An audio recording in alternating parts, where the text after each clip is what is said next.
Contracting for change. In a previous video, we described agile acquisition and identified some of the supporting elements paramount to success, including contracts, metrics, funding, and culture. In this video, we're going to take a closer look at the contracting portion of an agile acquisition and identify how we can use various contracting approaches to effectively acquire and support systems in an ever-changing environment. Historically, when it comes to IT requirements, we have done a poor job specifying detailed requirements for multi-year development efforts, resulting in the inability to effectively maintain or even deliver an IT system. The traditional approach to specifying requirements in contracts is to identify detailed requirements for multi-year acquisitions, such as maintain 107 servers or potentially resolve a maximum of 32,001 help desk calls. We typically identify a specific number of items to be delivered. Specifying detailed requirements in a contract is a valid approach if we were 100% confident nothing was going to change. However, these requirements typically don't stand the test of time and do frequently change. When they do change, a series of administrative actions follow, such as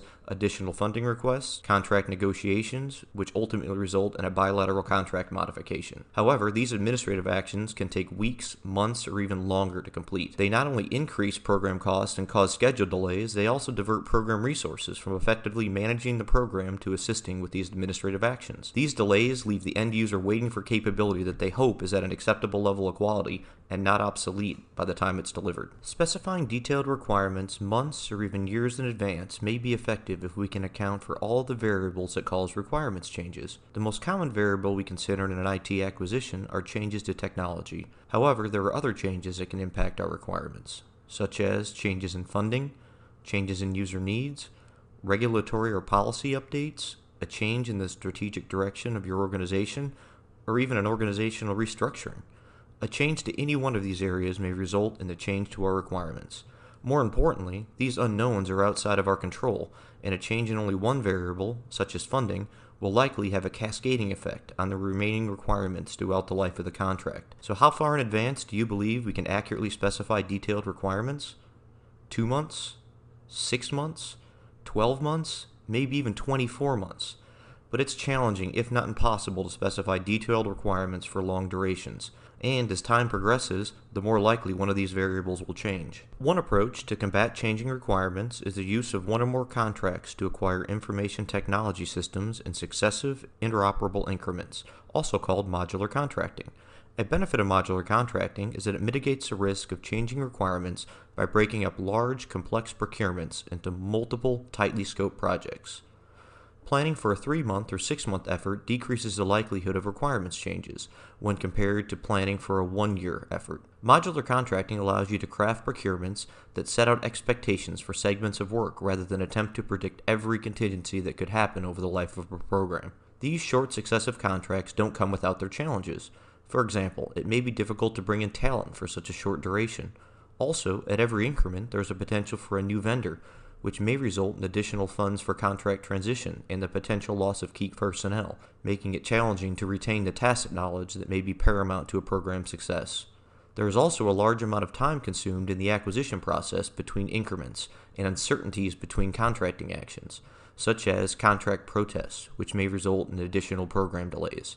Even if a simplified acquisition approach is used, such as a single contract with options or task order contracts, there is still administrative overhead. And, depending on the length of increments and the time it takes to complete the administrative process, a program may be gathering requirements not for the next increment, but for 2 or more increments in the future, creating a lag in when requirements were locked down and when they were actually able to be executed. Depending on how the requirements were written, there may also be little to no room to learn from the current increment and apply this knowledge to the next increment, since the requirements for the next few increments may already be locked down, causing a lag in our ability to respond to customer needs. Now, let's take a look at a complementary contracting approach that allows for requirements changes. Contractual flexibility is the contractual freedom for a contract administrator to respond to changing requirements post-contract award. Contractual freedom has the objective of reducing or eliminating contract modifications due to unanticipated scope changes while not incurring unnecessary risk. Essentially, we're looking to structure the contract so it allows for choices to be made post-contract award. Now, let's take a look at some essential elements of a requirement. First, we need to identify what we need. This could be a detailed specification or simply a high-level concept. Next, we need to determine when we need it, since this could have an impact on cost. And finally, we need to determine how many we need. For each requirement, we need to have a general idea of what is required for all three of these factors to allow the bidder to effectively meet our requirements. However, we also need to build flexibility into the contract in all or some of these factors to allow us to dynamically adapt to future requirements changes.